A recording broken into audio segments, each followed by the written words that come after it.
నమస్తే. అయిపోయిన Colgate paste ఉంది కదండి, దాన్ని వేస్ట్ అని పడేస్తాం, కానీ దీన్ని మన ఇంట్లో చాలా రకాలుగా యూస్ చేసుకోవచ్చు. ఇలా వీడియోలో చూపించిన మాదిరిగా కోల్గేట్ పేస్ట్ను సీజర్తో చిన్న చిన్న పీసెస్గా కట్ చేసుకోవాలి. ఒక బౌల్లో కొన్ని వాటర్ని తీసుకున్నాక ఈ కట్ చేసుకున్న కోల్గేట్ పేస్ట్లో ఉన్న పేస్ట్నంతా కూడా ఈ వాటర్లో కలిసేటట్టు కలుపుకోవాలి. దీంట్లో ఇంకా ఏ లిక్విడ్ని కలపాల్సిన అవసరం లేదండి. ఒక పొడి క్లాత్ని తీసుకొని ఈ కోల్గేట్ పేస్ట్ వాటర్ని ఈ క్లాత్కు ఇలా కొద్దిగా తడిసిన తర్వాత మనము మన ఇంట్లో ఉండే ఫ్రిడ్జ్ డోర్ ఉంటుంది కదండి, స్విచ్ ఆఫ్ చేసి ఈ ఫ్రిడ్జ్ డోర్నంతా కూడా క్లీన్ చేసుకోవాలి. ఇలా కోల్గేట్ పేస్ట్తో మనము ఫ్రిడ్జ్ డోర్ని క్లీన్ చేసుకున్నామనుకోండి, మంచి షైనింగ్లోకి రావటమే కాకుండా దుమ్ము ధూళి ఎలాంటి జిడ్డు మరకలు కూడా అస్సలకే కనిపించవు. చాలా నీట్గా మళ్ళీ కొత్త దానిలా కనిపిస్తుంది.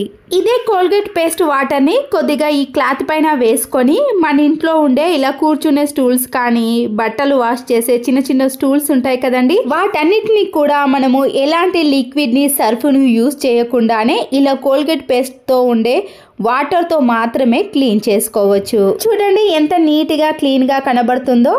తర్వాత మనము ఇదే పేస్ట్ వాటర్తో వాష్రూమ్ డోర్స్ ఉంటాయి కదండి, ఇలా సోప్ మరకలు వాటర్ మరకలు పడి జిడ్డుగా తయారైపోయింది. ఈ కోల్గేట్ వాటర్తో మనము ఇలా క్లాత్తో వాటర్నంతా కూడా వేసి క్లీన్ చేసుకున్నామనుకోండి, ఎలాంటి మరకలు కూడా కనిపించవు. ఈ డోర్ని ఇంతకుముందు క్లీన్ చేయనప్పుడు ఎలా ఉందో చూసారు కదండి. ఇలా క్లీన్ చేసిన తర్వాత డోర్ కూడా చాలా నీట్గా ఎలాంటి పెయింట్ మరకలు పోకుండా ఉంటుంది. వాటర్ క్యాన్ ఉంది కదండి, ఇక్కడ నేను మీకు వీడియోలో క్లియర్గా చూపిస్తున్నాను చూడండి. లోపట అంతా కూడా పాకురుగా మరకలు అనేవి ఇలా ఎక్కువగా ఉన్నాయి. ఇంతకు ముందు మిగిలిన కోల్గేట్ వాటర్ ఉన్నాయి కదండి, దాన్ని కూడా మనము ఈ వాటర్ క్యాన్లో కొన్ని వేసిన తర్వాత రాళ్ళ ఉప్పు ఉంటుంది కదండి, దాన్ని మాత్రమే వేయండి. సన్నుప్పు అస్సలకే వేయకూడదండి. రాళ్ళ ఉప్పు వల్లనే ఇవి చిన్న చిన్న రాళ్ళ టైప్ ఉంటుంది కాబట్టి క్లీన్ చేయటంలో చాలా బాగా పనిచేస్తుంది. అలాగే కొన్ని వాటర్ని వేసిన తర్వాత క్యాప్ను పెట్టేసి 2-3 సార్లు బాగా షేక్ చేయాలి. ఇప్పుడు పూర్తిగా మరకలు అనేవి పోలేవు కాబట్టి మరొకసారి ఫ్రెష్ వాటర్తో రాళ్ళ ఉప్పును వేసి షేక్ చేయండి. చూసారు కదండి, ఇలా 2-3 టైమ్స్ చేయటం వలన ఎలాంటి మరకలైనా ఈజీగా తొలగిపోతాయి. ₹1 ఖర్చు పెట్టకుండా ఇలా ఇంట్లో ఉండే వస్తువులన్నిటినీ కూడా క్లీన్ చేసుకోవచ్చు.